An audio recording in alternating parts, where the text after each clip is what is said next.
And welcome to Flint Community Players Artist Spotlight, where we highlight the artists that lend their talents to Flint Community Players, along with artists from the Greater Flint and Genesee County area. Today we are joined by the director of the first musical and first show of the 94th season here at Flint Community Players, Mr. Jonah Conner. Thanks for joining us, Jonah. Oh, Jonah! Wow! Thank you for joining us, Jonah! We're off to a great start for the 94th season. It's good to be here, buddy. How are you? I'm doing good, and I'm really excited for the show and stuff this weekend. Those of you watching, we just had our opening night. It went fantastic. People loved it, so you got to make sure you get your tickets to see this show. Absolutely. So, Jonah, the Rocky Horror Show is based on the Rocky Horror Picture Show, which is a beloved cult classic film and everything. What drew you to wanting to apply to direct the Rocky Horror Show? When I was in middle school, I was getting used to theater, and of course, being from the suburbs, I wasn't able to get to a lot of theater. And so I started getting movies, and I was just so there was the Phantom of the Opera movie, and then there was, the classics like Sound of Music and whatnot. And then my mom was like, there's this one called the Rocky Horror Picture Show. I was like, what's it about? She's like, I don't remember. And so then I watch it, and I was just exposed to a bunch of stuff real fast. And I was just it was so odd, but it's part of the transformative experience for how I kind of got into theater, and it's just so odd, and there's so much room for play, different things that you can do with it. So yeah. So the Rocky Horror Show, you're directing it, so you know this obviously. There's a lot of really good music in it and stuff. Mm-hmm. And it's really special because since this movie and show have such a big place in people's hearts. Mm-hmm. There's so many iconic numbers that people love. What would you say is your favorite number from the musical? So from before working with this cast and working with it, I would have to say Sweet Transvestite.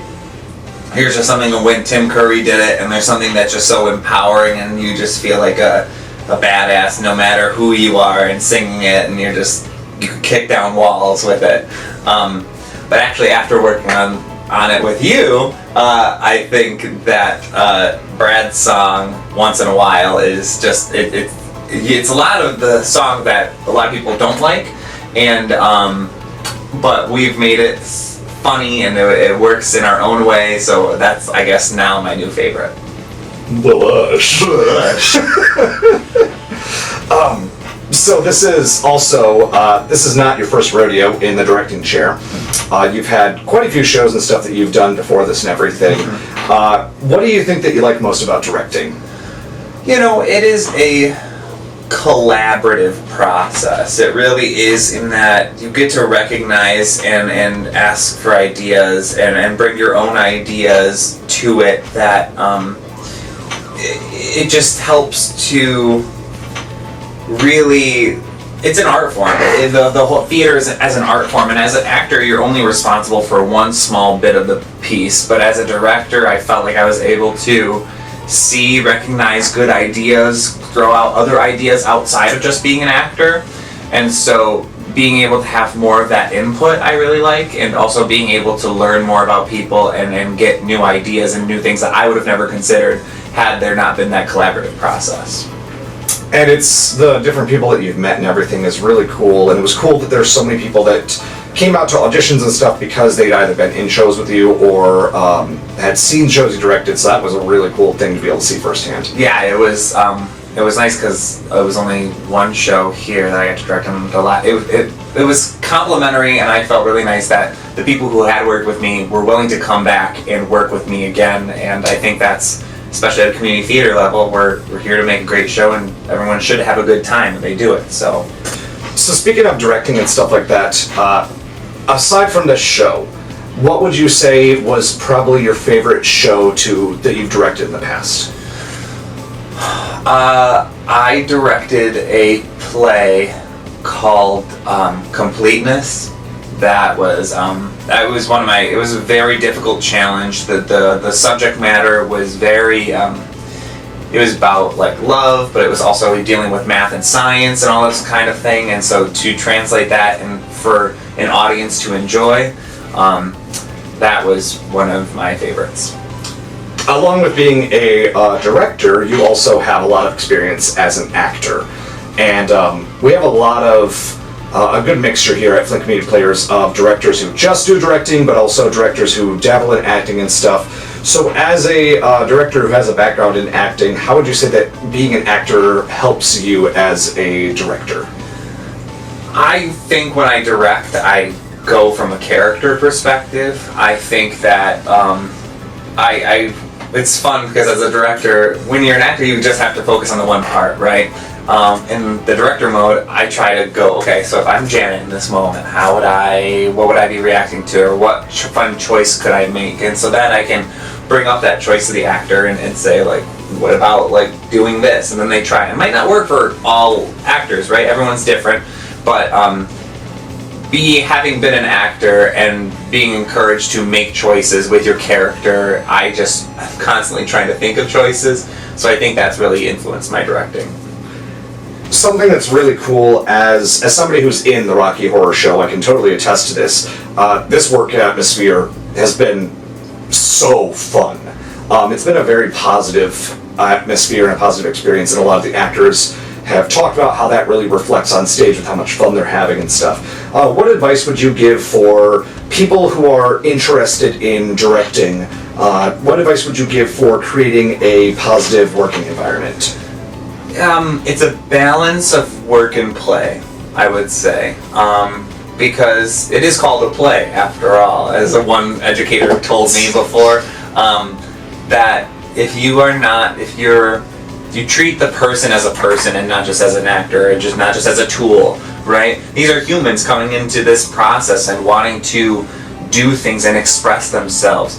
So if you treat them as humans and attend to their needs and what they've got going on in their life and respect them and encourage them and lift them up and treat them just as great humans, that greatness shines through in your production.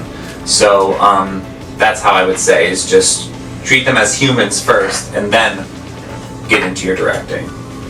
So bringing it back to Rocky and everything, the show has a song at the very end that is an emotional song with Brad and Janet and even the narrator and the chorus called Superheroes, where they lament on the journey that they have made and everything like that. Unrelated to Rocky Horror Show, but related to superheroes, outside of the theater realm, you really like superheroes and stuff. What would you say is your favorite superhero and why? You've been placing this question purposefully. What? No, I didn't.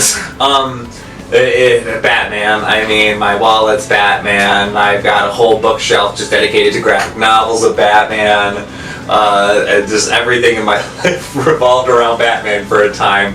I mean, you and I lived together in a dorm, and so when you came into the dorm, it was just Batman action figure, Batman books, and so yeah, I'll say it, and it's okay. Step one is admitting it. This 12-step plan is that yes, I am a Batman fan, and probably always will be.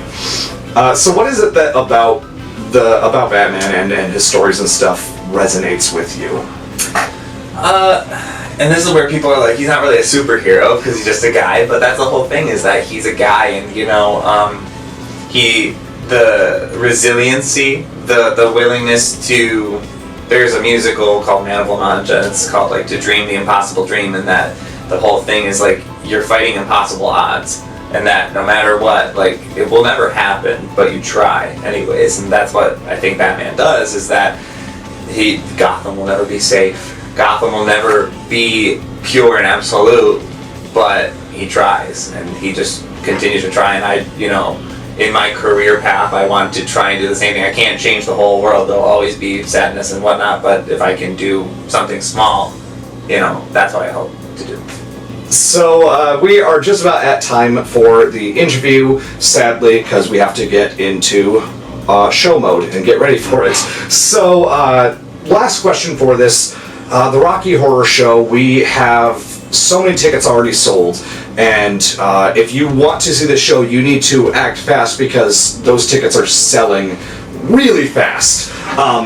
What do you think that you're looking forward to audiences seeing the most in this show? Everybody's individuality shines through in a great way, and that's what the show is about, is to just be who you are, no matter what anyone tells you or society tells you. So everyone from Phantom to Janet to Frank to Riff Raff, Magenta, everybody, like, they have made these characters in some essence true to themselves, and that's all I could ask for, and that's what I like. Well, it was awesome being able to talk to you today, and awesome that everyone watching gets to know you a little bit before coming to see the show. For signing off for this, we always just have the guests talk to the camera. So if you can talk to the camera, tell us about any cool projects that you have coming up, anything, anybody that you want to shout out, anything to end the interview. Definitely want to thank the production team, the FCP support for me as a director.